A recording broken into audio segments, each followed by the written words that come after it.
Welcome to an episode of the Dragon Capture Jar where I take a random dragon monster and talk about off the cuff. So here is the jar, and this week it's caught us the Blue Eyes Shining Dragon, and he sure is shiny. I'm kind of surprised I haven't talked about this guy before. I talked about a lot of other Blue Eyes monsters, but nope, not this one.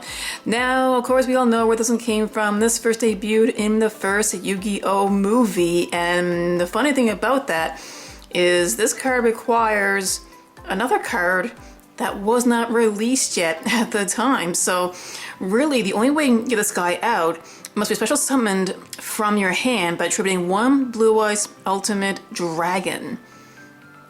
And yeah, so we did not have a Blue Eyes Ultimate Dragon at that time. So a lot of us were kind of confused, why are we getting this card now at the movie when we couldn't even, didn't have the means to summon this guy out. And he gains 300 attack for each dragon monster in your graveyard. So I don't know, I guess if you're playing a deck that has a lot of dragons in it, something that I would do. Okay, this guy can be beefed up, 3,000 attack and 2,500 defense. So I don't know, if you were playing something like I was, the Lord of D with the Flute of summoning dragons, and yeah, now of course right away we will know there will be at least 4 dragon monsters because we had 3 Blue Eyes White Dragons, 1 Blue Eyes Ultimate, and there you go. So this guy would be powered up anyway.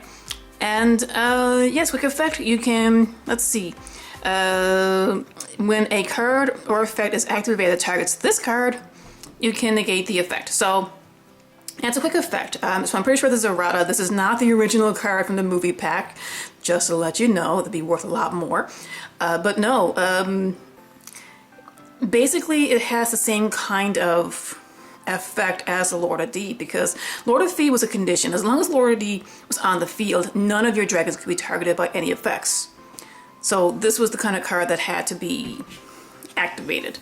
So yes, very interesting cards. Now there are ways you can turbo this guy out. Blue Eyes being its own archetype, there are many ways you can get Blue Eyes White Dragons out. You can search for your Polymerization or Ultimate Fusion now that we have. Get out Blue Eyes Ultimate, Tribute, get this guy out, and he is also searchable via the Melody of Awakening Dragon. He meets the conditions. So you can search him out, Tribute, and get him out, but really there is no reason to do this, even unless you want to play a cheesy, gimmicky Blue Eyes deck and get this guy out just for the novelty of it. It is pretty funny. I did help someone build a deck that does this, but it's only because this was the only card. They didn't have very many cards in their collection, so I was helping them to build something playable for their first tournament. So yes, they were able to get this out, no problem. So yeah, it's fun, it's gimmicky, but not something that a serious Blue Eyes duelist would put in their deck. Unless you're looking to get a serious smile out of your opponent's face, if that makes sense. But I do like how it looks though.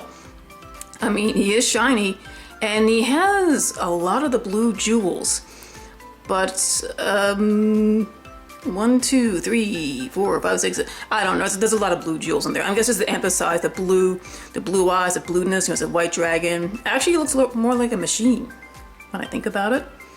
And it's funny that, because the Blue Eyes Ultimate Dragon has 3 heads, and all of a sudden you attribute that to get a Blue Eyes Dragon that only has 1 head. Although when you think about it, you look closer, because the Blue Eyes Tyrant was released not too long ago. His head looks like a Blue Eyes Tyrant. Kinda. Anyway, have any of you ever used this card in the past, especially once the Blue Eyes Ultimate Dragon got released? Let me know in the comments below, and remember to be a good sport, to play the game, not the fame.